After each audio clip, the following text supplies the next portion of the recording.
اسلام کی تعلیم بڑی متوازن ہے. ایک طرف سوال کی مذمت ہے، مت اپنا دستے سوال دراز کرو کسی کے سامنے.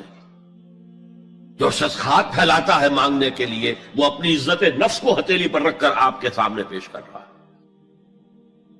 اور آپ ٹھوکر مار دیتے ہیں اس کی عزت نفس. مانگو اللہ سے، اللہ کسی کے دل میں ڈالے تمہاری ضرورت پوری کر سکتا ہے، بغیر اس کے کہ تم کسی کے سامنے دستے سوال دراز کرو. تو سخت مذمت ہے. اور خاص طور پر بیگری جو ایک انسٹیٹیوشن بن گیا ہے، ایک پیشہ بن گیا ہے، وہ تو اسلام کی تعلیمات کے منافی ہے. اور جس طرح کی ہم خیرات بانٹتے ہیں، 5 روپے کا نوٹ دے رہے ہیں مانگنے والوں کو مسجدوں کے باہر، سمجھ رہے ہم نے حاتم طائی کی خبر کو لات مار دی، حالانکہ حقیقت میں آپ انسٹیٹیوشن آف بیگری کو سپورٹ کر رہے ہیں. کسی ایک کو لے لو، آؤ چلو مجھے اپنا گھر دکھاؤ، مجھے بتاؤ تم واقعی اس قابل ہو یا نہیں ہو، اور پھر اس کی مدد کریں، لمسم کریں. پھر وہ 5 روپے نہیں ایسی دیں کہ وہ کچھ اپنے پاؤں پر کھڑا ہو سکے. میں نے 1 روپیہ نہیں کہا کہ 1 روپیہ تو اب کوئی شے نہیں رہی، لیکن یہ کہ 5 روپے کا نوٹ بھی آپ نے تقسیم کرنے شروع کر دیے، یہ کیا ہے؟ وَالسَّائِلِينَ وَفِي الرِّقَابِ. لیکن دوسری طرف سائل کو جھڑکنا نہیں ہے.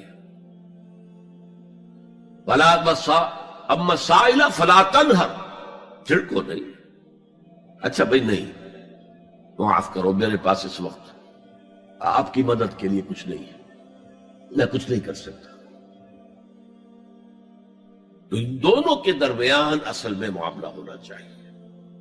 بلکہ یہاں تک بھی فرمایا سائل کو ضرور دو، چاہے وہ گھوڑے پر سوار ہو کر تمہارے دروازے پہ آیا.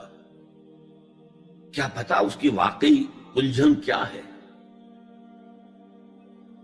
تو سوال کی مذمت اور سائل کو جھڑکنے کی ممانعت. حتی الامکان خالی ہاتھ نہ لوٹاؤ. اس نے اپنی عزت نفس اپنی ہتھیلی پر رکھ کر تمہاری سامنے پیش کر دیا، اسے ٹھوکر نہ مارو.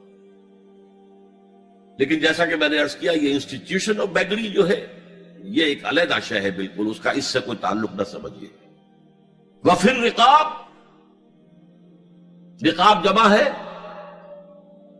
رقبہ، گردن. فک رقبۃ او اطعام فی یوم ذی مسغبۃ یتیما ذا مقربۃ او مسکینا ذا متربہ. فک رقبۃ، کسی کی گردن چھڑا دینا. اس وقت سب سے بڑی اپلیکیشن اس کی تھی غلاموں کو، کنیزوں کو اپنے پیسے سے خرید کر آزاد کر دینا. بہت بڑی نیکی، بہت بڑی نیکی. اور حضرت ابو بکر رضی اللہ تعالیٰ عنہ کے دفتر فضائل میں سب سے اونچا کام یہ ہے کہ جن غلاموں کو اور جن کنیزوں کو ستایا جا رہا تھا، دیئر اونرز، دیئر ماسٹرز، ان کے آقا کو حق حاصل تھا، جو چاہے کریں ان کے ساتھ. قتل کرنے کوئی پوچھنے والا نہیں ہے. میں پہلے بھی عرض کر چکا ہوں، میری ملکیت ہے، جیسے میری بکری میری ملکیت ہے، میں نے اس کو ذبح کیا، گوشت کھا لیا، تم کون ہوتے ہو پوچھنے والے؟ میرا غلام تھا، میں نے قتل کر دیا، تم کون ہو پوچھنے والے؟ ان کو حضرت ابو بکر نے خرید کر آزاد کیا اور منہ مانگے دام دیے. حضرت بلال کے لیے امیہ ابن خلف نے اتنی بڑی رقم مانگی، حضرت ابو بکر کا ٹھیک ہے لو. باپ نے کہا بھی ابو قحافہ نے، ابو بکر کو کوئی غلام خریدنا ہی تھا تو کوئی طاقتور آدمی جو کام آ سکے کہیں، اس کو خریدنا چاہیے. انہیں کیا پتا ابو بکر کس لیے خرید رہا اور کس کے لیے خرید رہا. آج کے دور میں اس کی اپلیکیشن ہوگی. کوئی شخص جو ہے اگر قرض میں اس طرح جکڑا جائے کہ لاکھ ہاتھ پاؤں مارے نکل نہیں سکتا، اس کو کوئی لمپ سم مدد دے کر اس قابل کیا جائے کہ وہ پھر اپنے پاؤں پر کھڑا ہو جائے. یہ نہیں کہ اسے آپ ہر مہینے کچھ رقم دیتے رہے مینٹیننس کے لیے، نہیں. اس سے تو وہ اسی پوزیشن میں رہے گا. یہ بعض مائنورٹی کمیونٹیز کے اندر یہ معاملہ موجود ہے.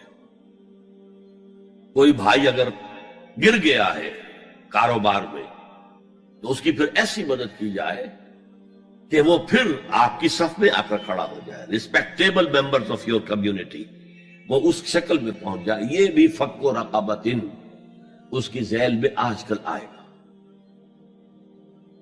اب اس کے بعد آیا وَأَقَامَ الصَّلَاةَ وَآتَى الزَّكَاةَ. یہ دو کیا ہیں؟ یہ عبادات کی شکل میں دو ستون ہیں جو ان دو چیزوں کو سپورٹ کرتے ہیں جو اب تک بیان ہوئی ہیں. ایمان کو تازہ رکھنے کے لیے نماز قائم کرو. ہر نماز ایمان کی تجدید ہے. اقیم الصلاۃ لذکری، نماز قائم کرو میری یاد کے لیے.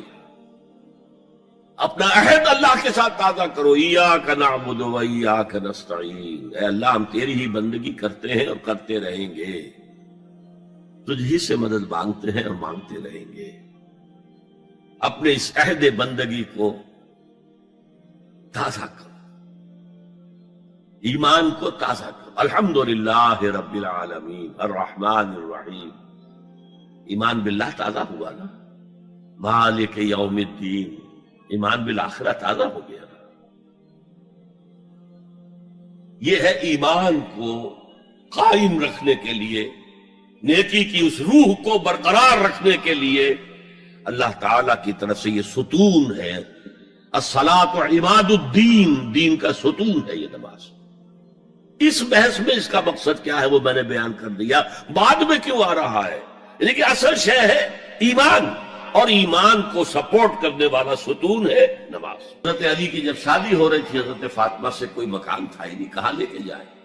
ایک انصاری نے ایک حجرہ دیا ہے اپنے مکان کا، اس میں حضرت فاطمہ ودا ہو. 20% وہاں 700% ملتا ہے. 700% نہیں، 7000، 700 گنا. Why to keep it in these banks? حضرت مسیح کا جو پہاڑی کا واس بہت مشہور ہے، سرمن آف دا ماؤنٹ. بڑے پیارے الفاظ ہیں. میں آپ سے اپنا تاثر عرض کیے بغیر نہیں رہ سکتا. جہاں تک مواعظ کا تعلق ہے، جو حضرت مسیح کے مواعظ آئے ہیں ان سے اونچے واعظ کوئی ممکن نہیں. اسی میں یہ جملہ بھی ہے، دیکھو اپنا مال زمین پر جمع نہ کرو. جہاں چوری بھی ہوتی ہے ڈاکہ بھی پڑتا ہے، کیڑا بھی خراب کرتا ہے. آسمان پر جمع کرو جہاں نہ چوری کا اندیشہ، نہ ڈاکے کا خوف، نہ کیڑا خراب کر سکے. اس لیے کہ میں تم سے سچ کہتا ہوں کہ جہاں تمہارا مال ہوگا وہیں تمہارا دل ہوگا. مال یہاں ہوگا تو دل اٹکا ہوا ہوگا، اور فرشتے اس طرح گھسیٹ کر کھینچیں گے آپ کی جان کو جیسے کہ سیخ پر سے کباب کھینچا جاتا ہے. اور اگر دل وہاں لگا ہوا ہے جس کے لاکھوں کروڑوں ڈالر سوئس بینکس میں جمع ہیں، اسے کہا جائے نکل جاؤ پاکستان سے، اسے کوئی تکلیف ہوگی؟ نکل جاؤ فلاں ملک سے، ملک بدل کرتے تو کیا تکلیف؟ میرے بینک کے اندر پیسے ہیں.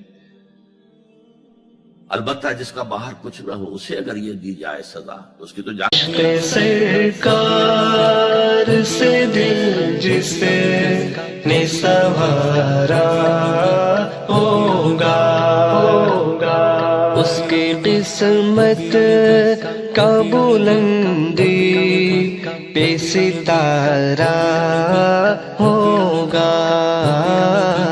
اس کی قسمت کا بلندی پہ ستارہ ہوگا. عشق سرکار سے دل جس نے سنوارا